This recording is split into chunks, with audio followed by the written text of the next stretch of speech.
Bom dia a todos os irmãos. Está tão fraquinho. Eu sei que estamos pouquinhos, porque muitos dos nossos irmãos e dos nossos jovens encontram-se no acampamento da igreja. Mas bom dia a todos os irmãos.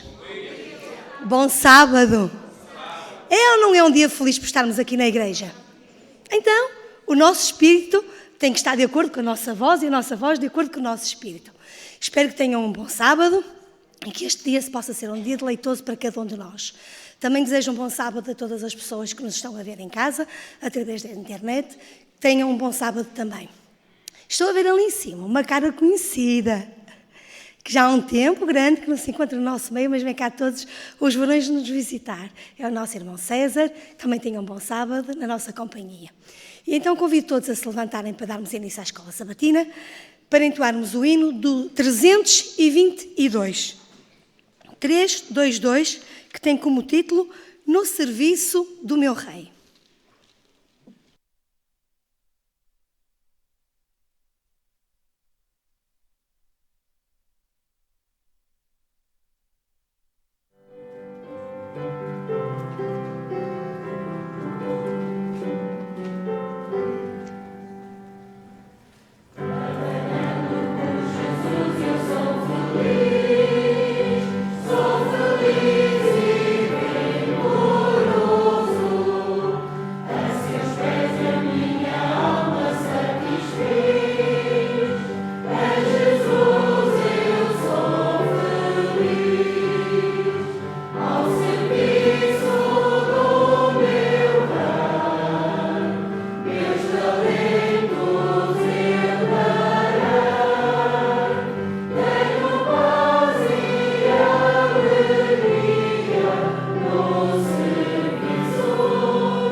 Convidamos todos os que puderem a se ajoelharem, os outros permaneçam em pé, se faz favor.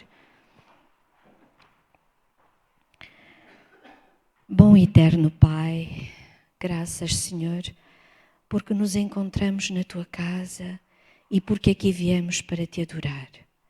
Senhor, que o nosso coração possa estar cheio de gratidão pelo imenso amor que Tens por nós, que nada neste mundo nos possa afastar de Ti, e que neste momento todos os nossos pensamentos, todo o nosso desejo se volte para Ti, com a vontade de aprender do Mestre, com a vontade de mudar cada dia mais para mais perto de Ti, para mais perto da Tua imagem.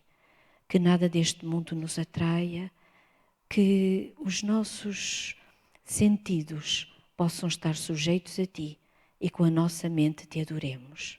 Te suplicamos, Senhor, por todos aqueles que em qualquer lugar do globo neste momento estão adorando a Tua magnitude, que eles possam também sentir este desejo de Te louvar, de ser felizes em Ti.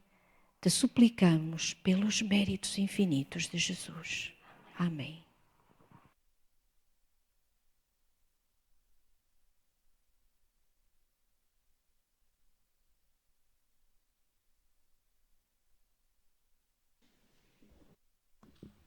Um bom dia e um bom sábado a todos os irmãos.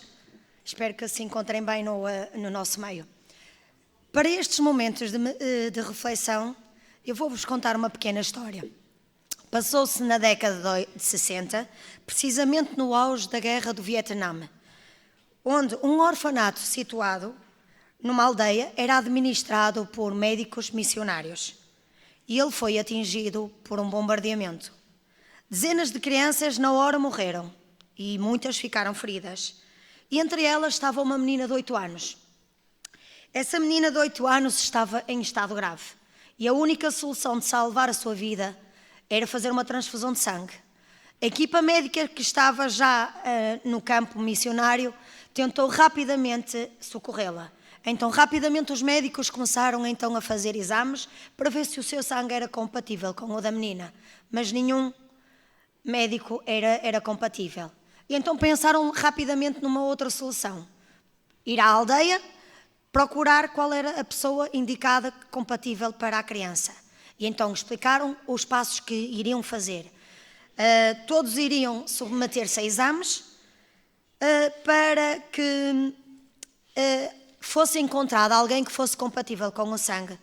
E então, rapidamente, a aldeia propôs-se a fazer então os exames médicos.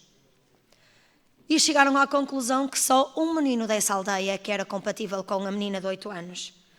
E então, rapidamente, os médicos prontificaram-se em levar o menino para junto da menina e começarem a fazerem os procedimentos normais. Colocaram o menino ao lado da menina e então começaram a fazer a transferência do sangue. Então, à medida que o sangue estava a correr do menino para a menina, a equipa médica verificou que o menino começou a soluçar. E então procuraram um intérprete para fazerem algumas perguntas para ver o que é que se estava a passar com o menino. E então, com a ajuda do intérprete, eles perguntaram à criança o que se estava a passar. E ela, muito timidamente, respondeu que não tinha nada. O tempo foi passando e a criança continuava a soluçar. E então, novamente, voltaram a fazer as perguntas à criança. E entre os soluços e as lágrimas, um enfermeiro tentou conversar com ele, com a ajuda do intérprete. E o menino explicou que pensava que ia morrer. Mas pensava que ao doar todo o seu sangue iria salvar a sua amiga. O médico, então, muito espantado, disse que isso não iria acontecer. Ele simplesmente só ia doar algum sangue para salvar a vida da sua amiga. E ele perguntou se era isso que ele pensava. E ele respondeu que sim, que aceitou então doar o sangue. Então a resposta do menino foi incrível, porque ela é minha amiga e eu preferia morrer no lugar dela. O menino foi àquele lugar então, determinado para salvar a vida de uma amiga, mesmo achando que teria que morrer. Do mesmo modo, Jesus veio a esta terra para salvar cada um de nós e dar a sua vida por nós. Ele nos ama muito, pois cada um de nós é feito à sua imagem e à sua semelhança. Mesmo sendo pecadores, Ele nos ama pelo que somos. Somos feito da sua criação. Então, para nos salvar, Ele teria que vir a esta terra, morrer e derramar o seu sangue na cruz. Mas mesmo assim, Ele não pensou 2 vezes.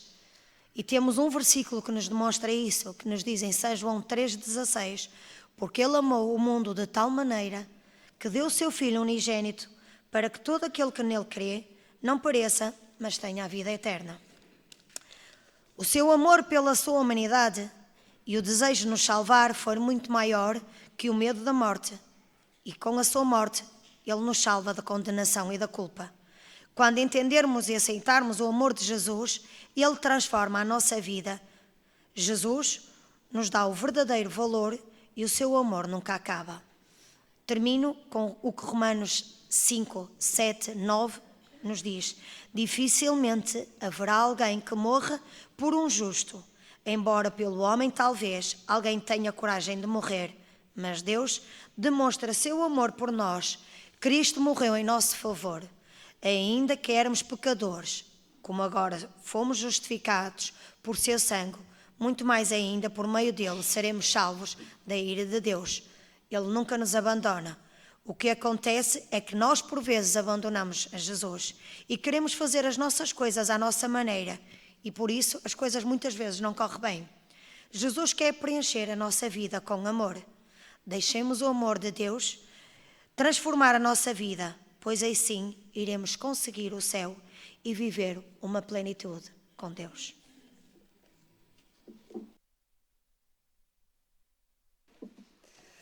Chegou o momento de passarmos à lição, mas antes de passarmos à lição e depois de estar aqui sentada e meus olhos correrem a nossa igreja, e vi que tem aqui muitos irmãos que nos visitam hoje. Por isso, a eles todos, eu desejo um bom sábado e um bem-vindo à nossa igreja e que se sintam na sua casa, que é a casa de Deus, que é a casa de todos. E agora sim, vamos passar à lição, que é a lição número 12 e que esta semana tem como título O que viram eles na tua casa. Estudamos a visita de alguém que foi visitar a casa de um rei e vimos na lição o que ele viu naquela casa. Mas esta lição também é uma chamada à atenção para nós.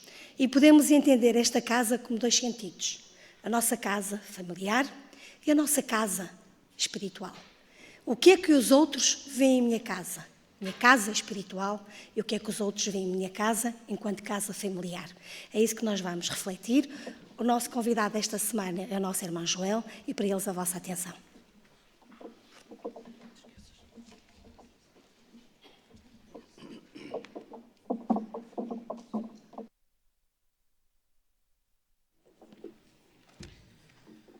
Bom dia, irmãos. Gostava de vos dizer o seguinte: quando estava a sair de casa, pensei, bom, eu hoje vou conseguir um lugar mesmo à porta da igreja para estacionar. A realidade é que me enganei redondamente, porque efetivamente pensei que ia estar muito menos gente na igreja e, portanto, está mais ou menos composta. Hoje é um dia que é especial e, portanto, graças a Deus, eu tive que estacionar longe. Eu gostaria de pegar nesta lição com um sentimento que eu tive quando comecei a estudá-la. Quando eu li o título, eu imediatamente levou-me os meus pensamentos para o tal rei que iremos estudar. O que é que viram eles na tua casa? Isto é o profeta que o questiona. E é curioso que esta lição, embora toque nesse tema, nessa história, ela é muito mais profunda. Porquê? Porque o título da lição não está a questionar o rei Ezequias, mas está-me a questionar a mim. E está a questionar a cada um de nós aqui presentes, que estudamos a escola sabatina. Meus amigos, será que isto é muito importante? A nossa casa, eu penso que não há ninguém que tenha uma casa que não tenha portas, certo? Pelo menos aqui na zona em que vivemos. Provavelmente haverá países onde não têm portas, mas aqui todas têm portas. Umas mais fortes, outras mais fracas, outras mais sofisticadas, outras de alta segurança. Para que é que servem as portas? Para fechar, certo? Para fechar. Porque se a porta se funcionasse só para abrir, não tinha grande interesse, não é? Porquê? Porque ficaria sempre aberto. E nós utilizamos a porta para fechar. Quando vamos dormir, normalmente, fecha-se a porta. Meus irmãos, acontece que, para lá da porta,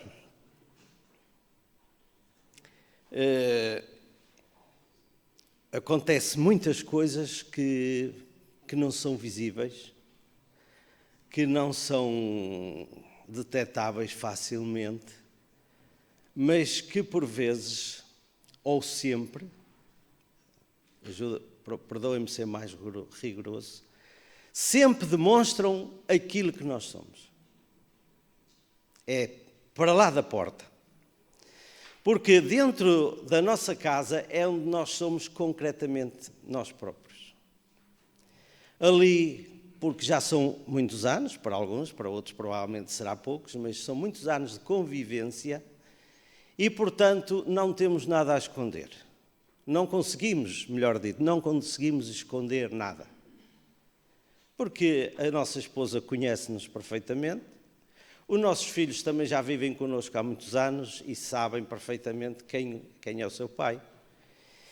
E, portanto, ali nós vivemos despidos, perdoem-me o termo. Não temos um fato muito arranjado, muito bem vincado, nem uma gravata a condizer, nem uma camisa. Isso dentro de casa não existe. Estamos despidos. Somos tal qual somos. E é por isso que esta lição vem-nos perguntar o que é que eles viram na tua casa. Meus amigos, nós precisamos de pensar seriamente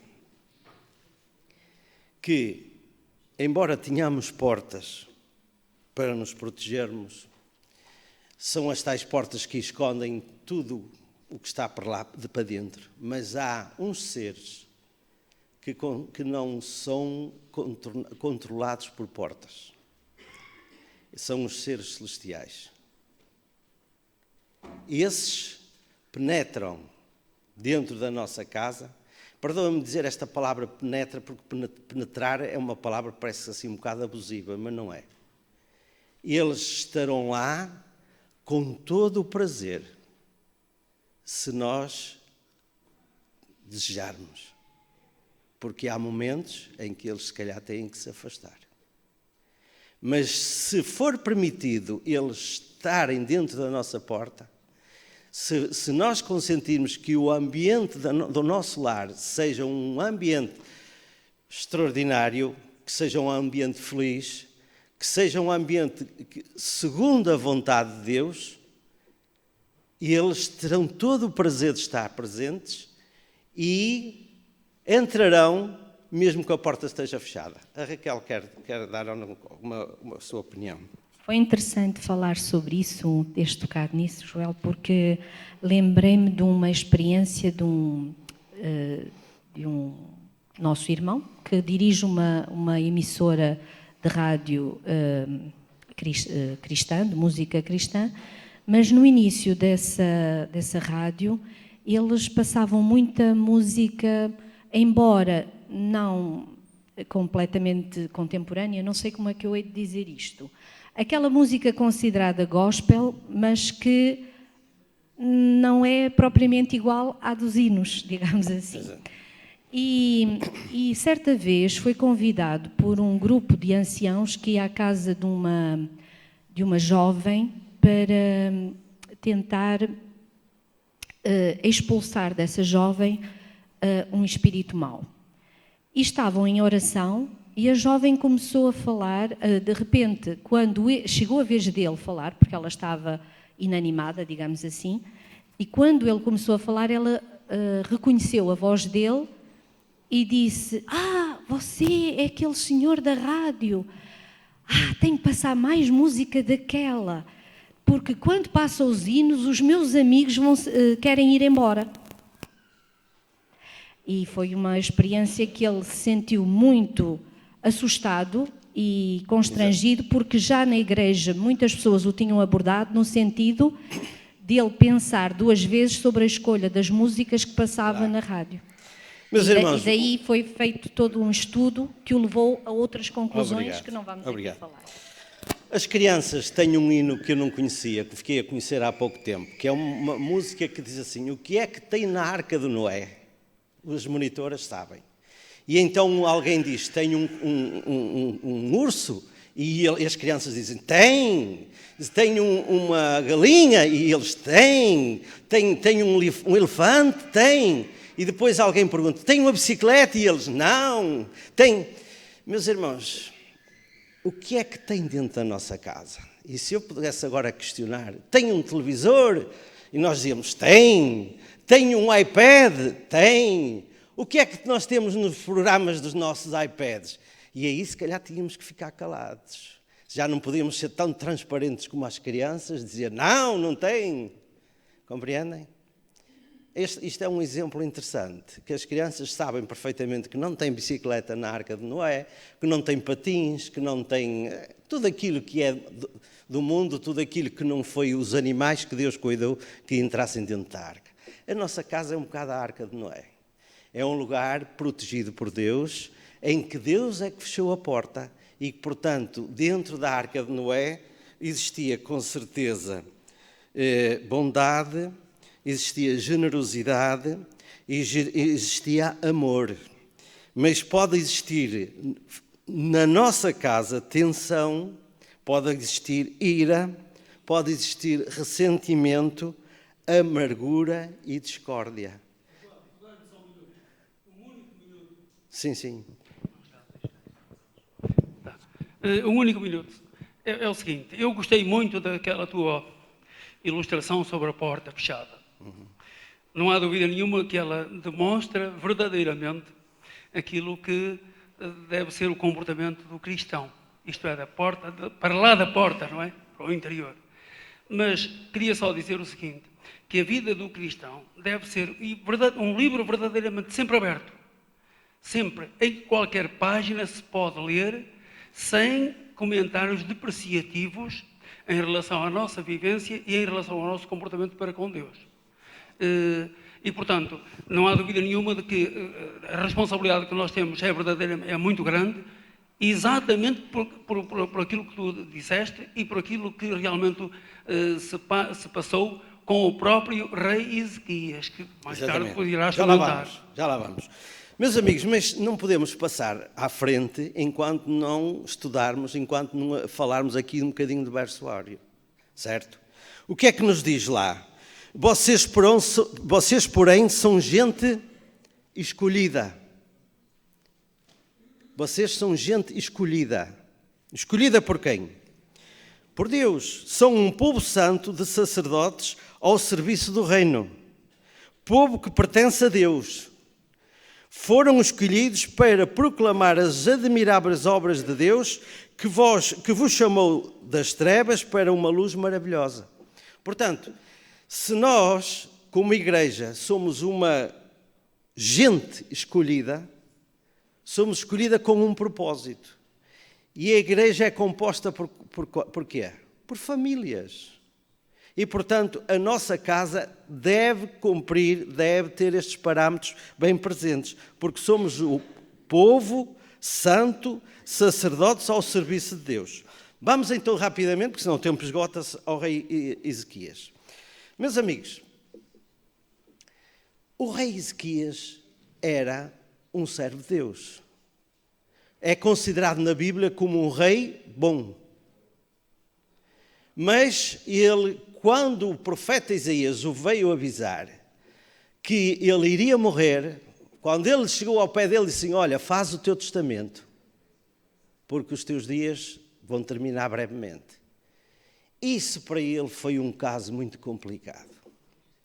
E isto, meus amigos, deve-nos fazer pensar, porque ele era um verdadeiro filho de Deus. Era um homem que servia ao Senhor, que gostava de toda a sua vida, todo o seu reino, servisse ao Senhor, ao seu Deus. A realidade é que ele enfrentou aquilo mal e ele achou que ia morrer jovem, que achou que podia dar tanto ao Senhor e então entra em desespero. E ele chora e ele vira-se para a parede, diz o texto, ele estava doente. Vira-se para a parede quando Elias lhe dá essa mensagem, portanto ele vira costas ao profeta e começa a orar e a chorar. Chorar, mas chorar a sério. E o Elias fez o seu trabalho e foi-se embora. O Isaías, perdão. Quando ele ainda estava no palácio, Deus volta a dizer a Isaías: olha, volta atrás. Vai ter com o rei e diz-lhe que eu vou-lhe conceder mais 15 anos de vida. Meus amigos, mas não foi só isto que aconteceu, porque Deus, quando faz coisas maravilhosas e dá-lhes um sinal. Deu-lhes um sinal que eu acho que é importante nós falarmos. Recordam-se do texto? O que é que aconteceu? O relógio andou para trás 10 graus. Nós já não estamos muito habituados a ver relógios. Eu pus aqui um que é bastante explícito. Eu pedia que me pusessem no ar um relógio de sol. É importante nós perdermos aqui um bocadinho de tempo para entendermos isto. Temos aqui um relógio de sol, ali está o ponteiro. O relógio de sol é feito só de um ponteiro, que trabalha com sombras. E sabem que o relógio de sol foi inventado pelos babilónios. Aqui se calhar vai-nos já pensar melhor porque é que aconteceu toda aquela história. É que os babilónios sabem perfeitamente que é impossível, aquela sombra, que é esta aqui, não é? É impossível ela andar para aqui. É impossível. Sabem, este é o relógio mais perfeito. É o que... Tem uma coisa interessante, é que não tem as horas noturnas. Já repararam nisso? Mas é o relógio que nem se atrasa, nem se adianta. Podem ter o melhor relógio aí no vosso pulso. Pode ser uma marca daquelas perfeitas, mas pode variar e pode atrasar. Este é impossível. Acontece que os babilónios estavam lá a 1000 quilómetros de distância e repararam que o relógio andou para trás. E foram eles que inventaram, disseram assim, mas isto não é possível.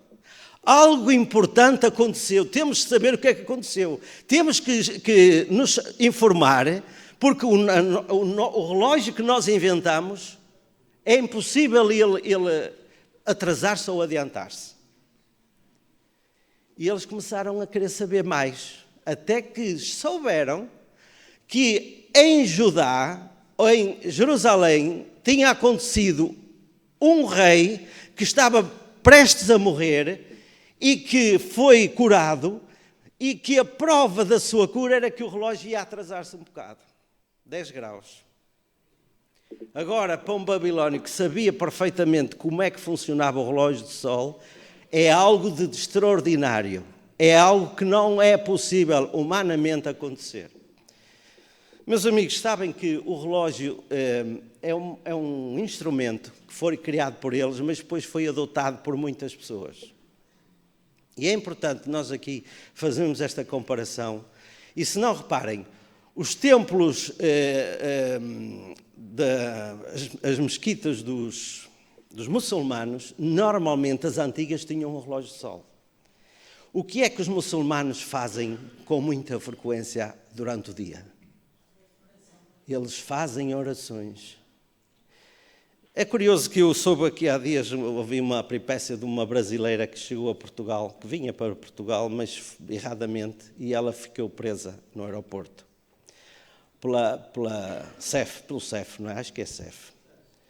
Ficou presa no aeroporto e, entretanto, foi juntada ela com outras pessoas de várias nações, que estiveram todos juntos até que se resolvesse o problema deles. E então ela conta que só chorava. Apresentaram-lhe comida, ela não comeu. Apresentaram bebida, ela não bebeu. Ela não quis nada aqui em Portugal. Enquanto esteve em Portugal, nem comeu, nem bebeu. E então só chorava.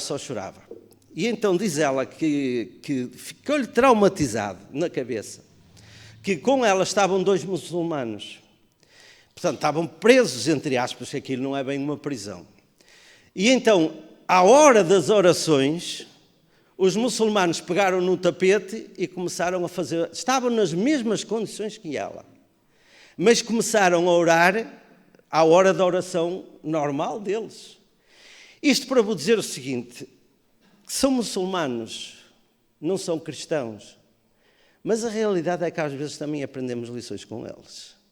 Enquanto que ela, provavelmente cristã, porque o Brasil é um país, grosso modo, cristão, só chorava, não comia nem bebia porque o desespero era tal. Eu, da maneira que vi que ela era daquelas pessoas do interior que não tinham preparação para enfrentar uma viagem dessas e que tudo pode acontecer, e então foi num desespero total.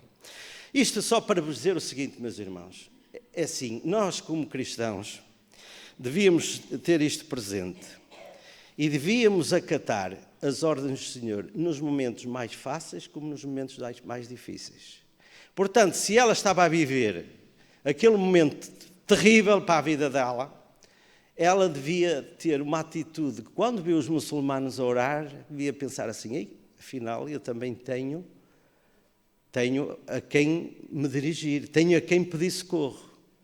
Mas a realidade é que isso não aconteceu, porque ela não estava preparada. Bom, continuando, eu gostava de vos dizer que, meus irmãos, nós como cristãos, E o rei aprendeu essa lição.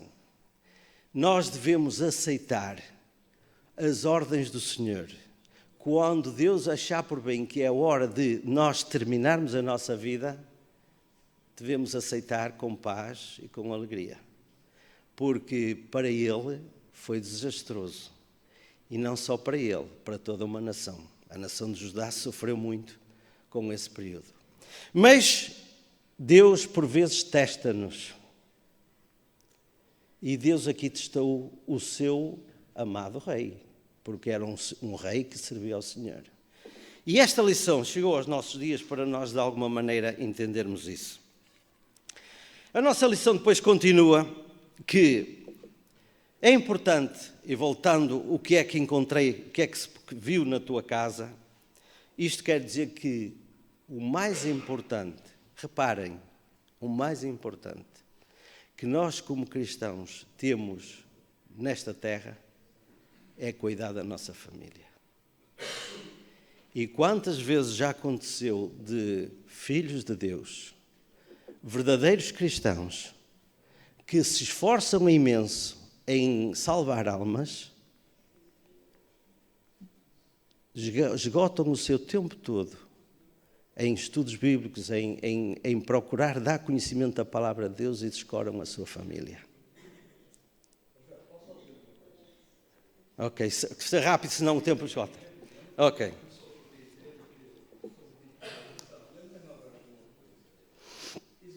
Dizer o nome, o Senhor é a minha força. Mas era mesmo? A Madalena disse assim, o que é que eu tenho dentro da minha casa? O que é que eu mostro dentro da minha casa? A minha casa espiritual, a minha casa física, neste caso o rei, o reinado dele. E poucos são os reis que a Bíblia diz assim, fizeram a vontade de Deus. Ele foi um deles. Mas terá ele feito realmente a vontade de Deus no reino e pessoalmente Deus deu-lhe outra oportunidade para ele se redimir, como dá a mim tantas vezes? Deus dá-nos muitas oportunidades para nós corrigirmos os nossos passos, os nossos rumos, as nossas metas, os nossos sonhos e os nossos objetivos. Será que ele estava equivocado com o nome que Deus lhe deu, o Senhor é a minha força, e na hora da verdade ele falhou e o eu dele, o egocentrismo dele, deitou tudo por terra? Essa pergunta é para mim. Eu acho que esta lição vai nos ajudar nesse sentido. E, portanto, voltando à família, primeiro a nossa família. Porquê? Porque quando nós cuidamos da nossa família em primeiro lugar, depois podemos ser alguém, como família, que podemos ajudar os outros. Imaginem que eu sou uma pessoa que fala muito bem em público, pronto, não sou, mas pronto, imaginem que seria. E a determinada altura, vocês tocavam a campainha à minha casa e iam à minha casa. E reparavam que o ambiente da minha casa era um ambiente de bater portas, mas de bater portas daquelas fortes mesmo. E reparavam que os meus filhos, só tenho um, que respondia mal ao pai. E reparavam, o que é que vocês iriam dizer? Oh, Joel, era melhor que estivesses calado, porque ganhavas mais. É por isso que é importante nós ter cuidado. Mas reparem, o André o que é que fez? A lição fala-nos do André. O André, quando viu que encontrou o Messias, o que é que ele fez? Imediatamente foi partilhar. Com quem? Com o seu irmão. Com Pedro. Com Simão. E este é o nosso dever, é aquilo que nós devemos fazer. Nós devemos continuamente estar preocupados com a nossa família. E o texto diz-nos o quê? Que devemos falar aos filhos de manhã, à tarde, à noite, ao deitar, ao levantar. O que é que quer dizer isto? Todo o tempo. É o mais importante que nós temos para tratar nesta terra, é a nossa família. Portanto, meus irmãos, aparece depois aqui a história de Ruth. E a Ruth vem um bocado ao encontro que o Paulo disse. E é por isso que a lição está muito bem interligada. Ruth não era crente, era moabita. A fatalidade bateu à porta da sua sogra.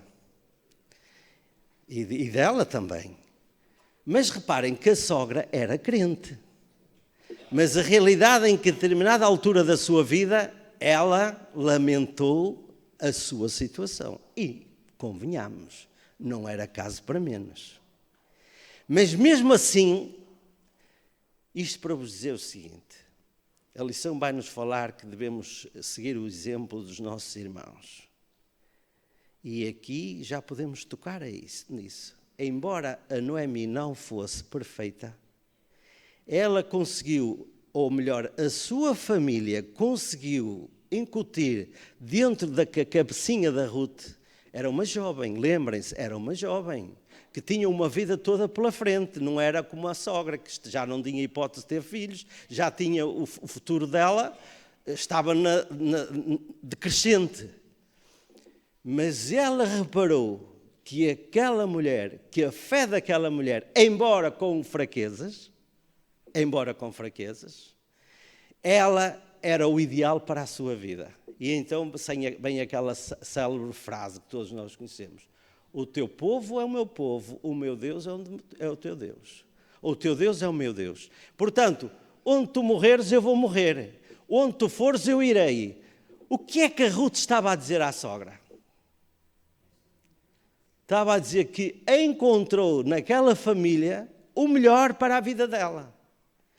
Estão a ver? É importante, embora nós cristãos, porque é assim, convenhamos, nenhum de nós é perfeito. O pastor não é perfeito. Nenhum de nós, membros da igreja, somos perfeitos. E então nós devemos de fazer o quê então? Se eu tenho algum defeito, nós temos que procurar fazer com que, se eu tenho alguma coisa de bom, eu vou aproveitar o que ele tem de bom e não o que ele tem de mau, certo? A Raquel quer falar. É muito breve, é só para chamar a atenção num ponto, quando, mesmo no meio da sua dor, quando Noemi convida as noras a voltar para trás, ela não está a pensar nela, ela está a pensar no bem das noras. Ela diz: vós sois jovens, ainda podeis voltar a casar, ainda podeis vir a ter filhos. Portanto, o amor, que é em primeiro lugar altruísta, pensa no outro, estava bem refletido na vida de Noemi. Ela tinha demonstrado esse amor na sua vida diária, aquilo que nós falávamos ainda há bocadinho, não é? Que é constantemente na vida diária, levantando, deitando, à mesa. E naquele momento de muita dor, ela ainda assim está a pensar no bem do outro. Por isso é que Ruth se maravilha com a sogra e quer ficar com ela. Exatamente. Continuando, porque o tempo corre, a parte de terça-feira, a paz que vence. Meus irmãos, eu penso que isto também é muito importante nós refletirmos. O apóstolo Paulo é muito claro. É muito claro para aqueles casos em que, por vezes, acontece, um membro da família se converte ao Senhor. Mas o marido, não. A esposa sim, o marido não. Ou vice-versa. E aqui o Paulo dá-nos um conselho, porque diz assim: a paz, diz o texto, a paz que vence. E, portanto, ele aconselha aqui que é: se alguém tem um marido ou uma esposa que não é crente, não seja isso que faça separar, de maneira nenhuma. Pelo contrário, aí é o primeiro lugar de trabalho de um crente para conquistar almas para Cristo. Eu aqui há dias soube, não vai há muito tempo, não sei há quanto tempo, um casal que eu conheço bem, em que ela é crente e ele não. E eu sei do seu princípio de vida, sei o que aconteceu quando ela se converteu, sei que as coisas não correram muito bem, mas ela pacientemente segurou o casamento. E há algum tempo atrás ela contou-me que o marido, porque hoje nós temos fontes de informação extraordinárias na net, etc. O marido encontrou alguma coisa de importante a nível de assuntos de cristão, da igreja, na net. E então pegou naquilo e foi levar: olha, isto é importante, vê isto. Já repararam? E, portanto, o que é que acontece? Eu já aqui há uns anos, eu não sou exemplo para ninguém, nem sou conselheiro. Mas eu aqui há uns anos atrás, falando com alguém sobre este assunto, disse-lhe, e é uma realidade, é o que eu penso: as pessoas conquistam-se pelas boas ações. Imaginem que uma mulher que agora, um marido que agora chega à casa, que começa a conhecer a palavra de Deus e começa a pôr em causa tudo o que a mulher faz. Na alimentação, em tudo o que a mulher faz. O que é que vai acontecer? Vai acontecer uma divisão. Se o marido for alguém, ou melhor, por exemplo, se a mulher, que é cristã, que começa a pôr em prática os princípios cristãos, se o marido quer coisas que ela acha que já não deve fazer, comidas que ela já acha que já não deve cozinhar, e gera-se ali uma guerra imediatamente. Eu não falo por experiência, graças a Deus, mas eu imagino que será. Eu imagino. Agora, se essa mulher for sensata, como é que ela vai trabalhar este assunto? Meus amigos, deixem-me só terminar o meu raciocínio. Uma mulher tem muitas formas de conquistar o seu marido. Porque se até ali o ambiente do seu lar era um ambiente pesado, um ambiente em que se discutia facilmente, a mulher que agora é cristã, o que é que vai fazer? Vai se moderar. Porque ela sabe, à luz da palavra de Deus, como é que se deve conduzir. E ela agora passa a ser, provavelmente, mais amiga do marido do que era antes. Certo? Porque esse é o princípio que a palavra de Deus nos ensina. E se ela puser em prática, e o que é que vai acontecer com o marido? Epá, isto está a dar resultado. Perdoa-me ser assim tão... Está a dar resultado. A minha mulher está a valorizar-se muito. E eu nunca imaginei que a minha mulher fosse tão longe. Vale a pena ter uma mulher assim. Mas alguém quer falar, por favor? E eu penso que terá razões para poder falar neste momento. A lição verdadeiramente tocou-me nesta parte, porque me toca pessoalmente, não é? Exatamente. E como tu acabaste de dizer, nós temos princípios e aprendemos princípios. Mas nós temos que ver que quando vivemos em casa ou com uma pessoa que não é crente, ou que é crente e não é praticante, ou que não liga, Claro. não é? Não devemos exigir do mesmo.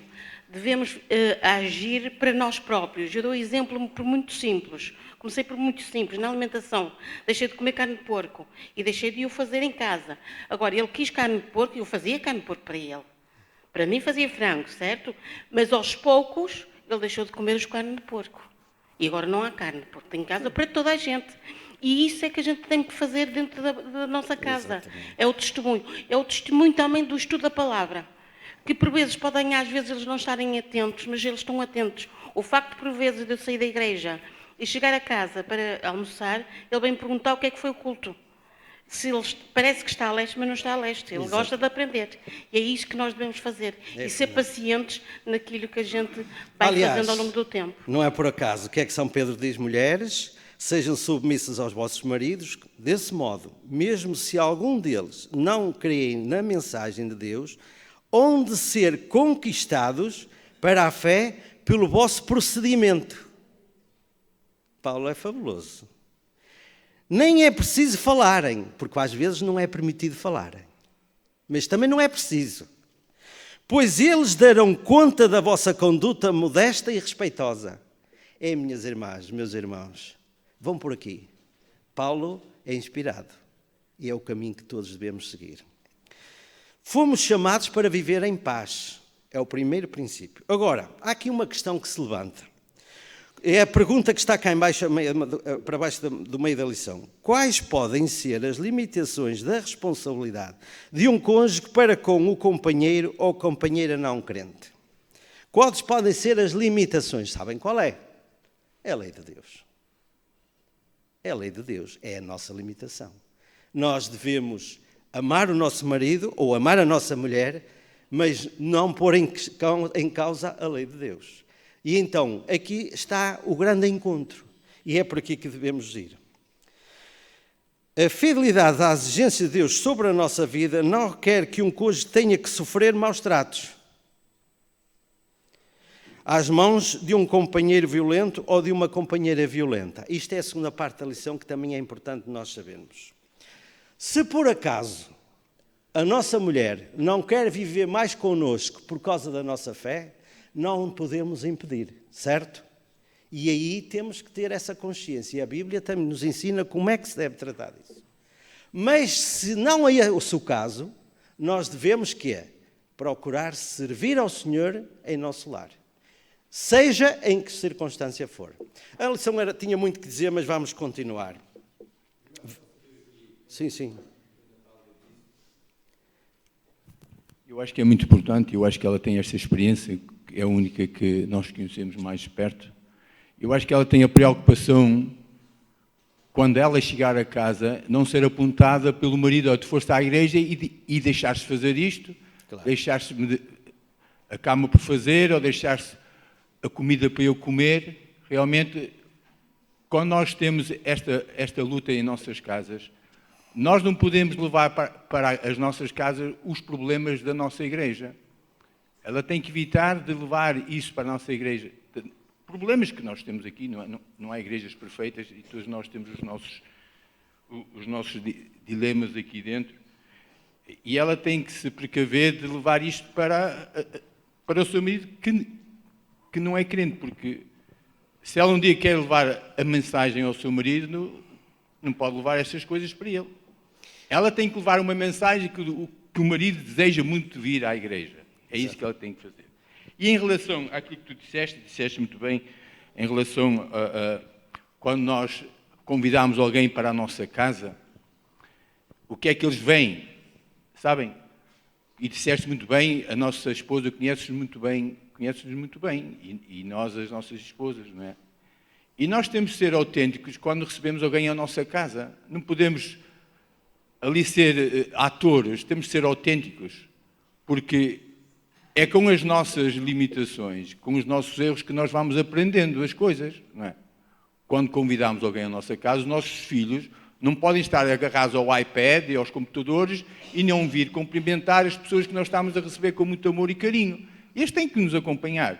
E é essa educação que nós temos que levar para o nosso lar. Porque a lição foi muito clara em nos dizer: não adianta eu ganhar o mundo inteiro e perder a minha casa, o meu lar. É tão simples como isso. Eu iria mais longe no sentido de dizer o seguinte: falaste que ela não deve levar para casa, que é o marido descrente, os problemas da igreja. Mas eu ia mais longe. Nós, como pais, não devemos levar para a nossa casa os problemas da igreja. Porque os nossos filhos provavelmente ainda estão em idade que não têm capacidade para entender essas situações. E isso pode incorrer em que lhes provoque afastamento. Portanto, é importante também refletir nisto. Depois a lição fala da vida familiar deve ser partilhada. Aqui temos vários exemplos. São Paulo diz: sigam o meu exemplo, não é? Outro texto diz: sigam o exemplo do Senhor. Sigam o exemplo daqueles que, pela sua fé e perseverança, alcançaram o que Deus prometeu. Portanto, agora, há aqui um texto no meio destes todos, que é de 3 de João, que está junto com esta lição. E o que é que diz o texto de 3 de João, versículo 11? Não imites o que é mau, mas sim o que é bom. Aquele que faz o que faz o bem é de Deus, mas aquele que faz o mal não conhece Deus. Portanto, se aqui estamos a ter um conselho de imitar os nossos irmãos, que é o que Paulo disse: imitai-me, a minha forma de estar como filho de Deus na terra, na igreja, imita-me, que é uma... E nós, não é nada de mau nós imitarmos os irmãos que achamos que são aqueles que efetivamente têm uma vivência com Cristo mais próxima. Mas o apóstolo João aqui está a dizer assim: olha, mas cuida-te. Porquê? Imita o que é bom.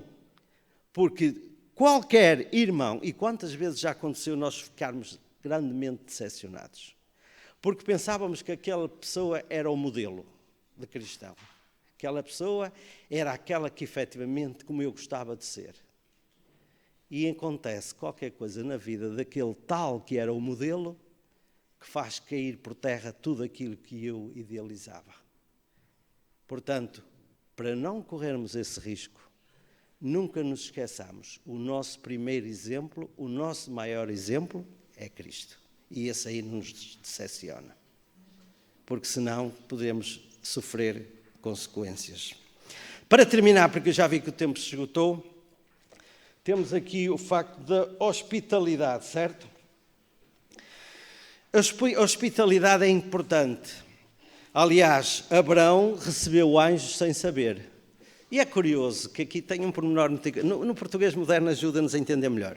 Quando na Bíblia diz que ele ofereceu flor de farinha para fazer o pão, sabem o que é flor de farinha? É a melhor farinha. A melhor farinha que ele tinha foi o que ele deu para fazer o pão. Ele provavelmente teria outras farinhas. E ele foi mandar buscar quem? O que é? O melhor bezerro, o mais tenro e o mais gordo. Portanto, o melhor que ele tinha se ofereceu aos seus convidados. E esteve ali de plantão, perdoa-me assim o termo, enquanto eles se saciavam com aquela refeição que era o melhor que ele pôde dar, ele esteve ali de pé, sempre pronto a servir mais alguma coisa que eles precisassem. Deu-lhes água para lavar os pés, deu-lhe tudo o que podia. Meus amigos, depois temos também o exemplo de Rebeca. Isto são princípios cristãos que eles puseram em prática e os resultados foram extraordinários. Rebeca veio lá buscar a sua aguinha ao poço e foi interceptada por um estranho e pede de beber, esse estranho pede-lhe água para beber. E ela, gentilmente, porque era cristã, deu de beber ao servo de Abraão. Mas ela fez muito mais. E eu, porque me apliquei um bocadinho nesta lição, pensei seriamente. E ela, para além de servir, matar a sede ao servo de Abraão, o que é que fez mais? Aos camelos. Eu não sei o tamanho do cântaro dela, mas já imaginaram quantas vezes ela teve que encher o cântaro para dar a beber aos camelos? Eu não fui procurar quantos litros bebe um camelo, mas eles bebem água para estar quase 2 semanas sem beber. Eles enchem aquelas moças. 100 litros. Obrigado, irmão. 100 litros de água, não sei quantos camelos eram. O trabalho daquela mulher. Meus irmãos, isto para vos dizer que quando nós exercemos hospitalidade, não sabemos os resultados. Por isso é que Jesus disse, olha, quando vós fizeres alguma coisa a um destes meus pequeninos, a mim me fizestes. O exemplo de Zaqueu também é interessante. Sabem que Zaqueu era um daqueles que não era querido de ninguém. Zaqueu não era querido de ninguém. Porquê? Porque ele se arrepiava. E ele, quando alguém o via a bater à porta, as pessoas queriam era fugir dele. Portanto, era daquelas pessoas que não era desejável. Agora imaginem que aqui Jesus teve uma atitude diferente. Eu não tinha coragem para fazer isso. É que ele fez-se de convidado. Eu não sou capaz de fazer isso. Mas só que Jesus tem uma vantagem, sabem que é? É que ele conhece os corações. E o milagre que aconteceu naquela casa. Meus irmãos, o tempo esgotou, a direção já que está, que o Senhor nos ajude, que estas lições sirvam para nós. Não vamos fazer tudo amanhã, a partir de amanhã, mas se dermos um passinho de cada vez, em relação àquilo que Deus nos ensina através da sua palavra, garanto-vos, seremos mais felizes. E é isso que eu desejo para esta manhã, para todos vós. Amém.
Às vezes parece que ser um cristão não é fácil em meio à escuridão. Ainda mais se eu pensar que não é minha luz, mas a união com Deus que o brilho produz.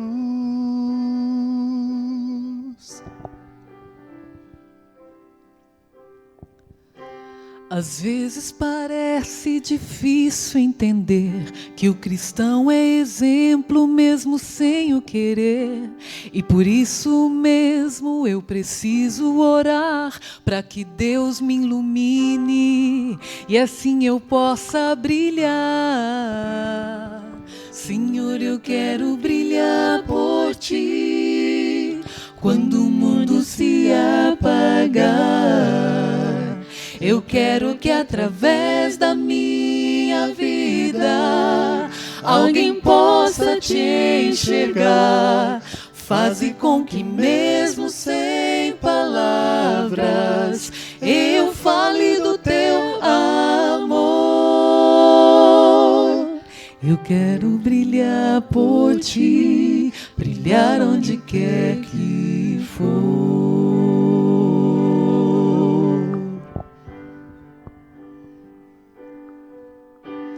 Às vezes eu temo que vou fracassar, pois eu sei que errei e continuo a errar. Mas se minha luz parece extinguir-se, meu Deus, me dá forças para prosseguir.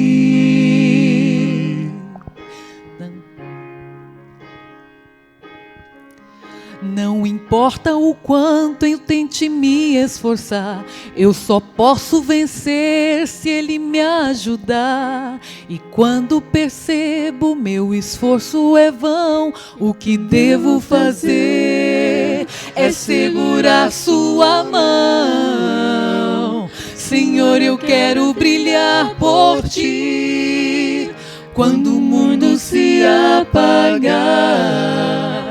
Eu quero que através da minha vida alguém possa Te enxergar.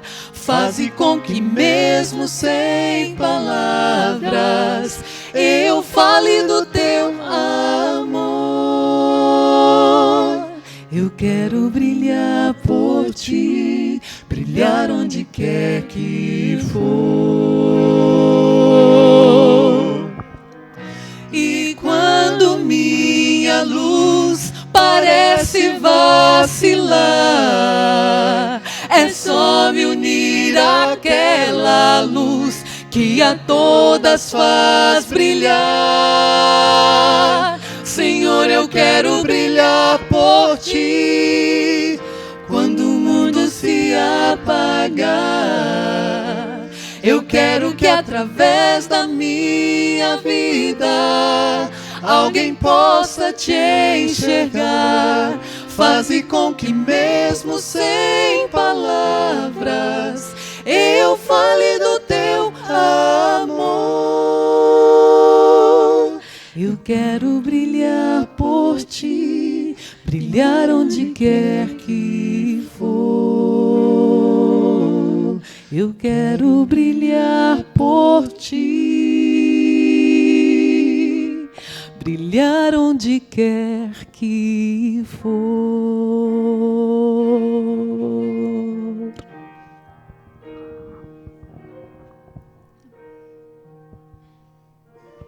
Amém. Amém.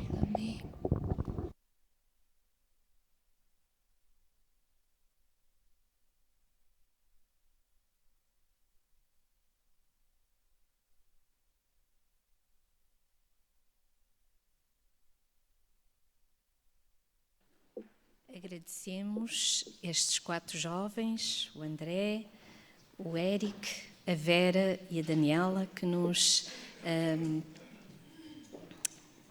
predispuseram bem o coração e a mente. Também agradecemos muito ao nosso irmão Joel, que nos orientou durante a passagem da lição, daquilo que nós estudamos durante a semana.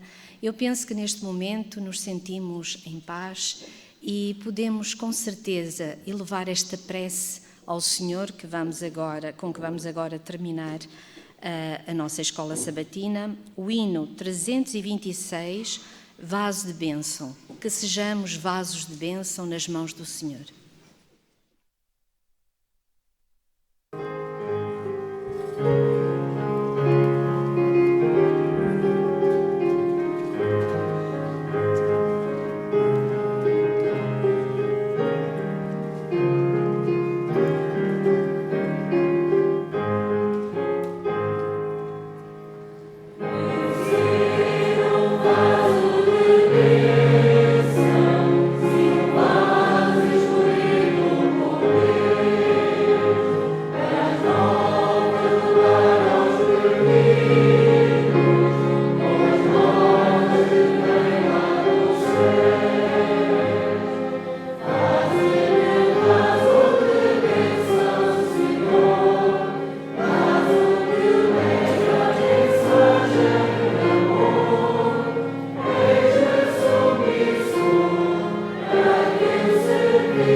Amoroso Pai que estás nos céus, agradecemos-te porque esta semana te preocupaste em nos mostrar quão importante é, efetivamente, vivermos lares cristãos.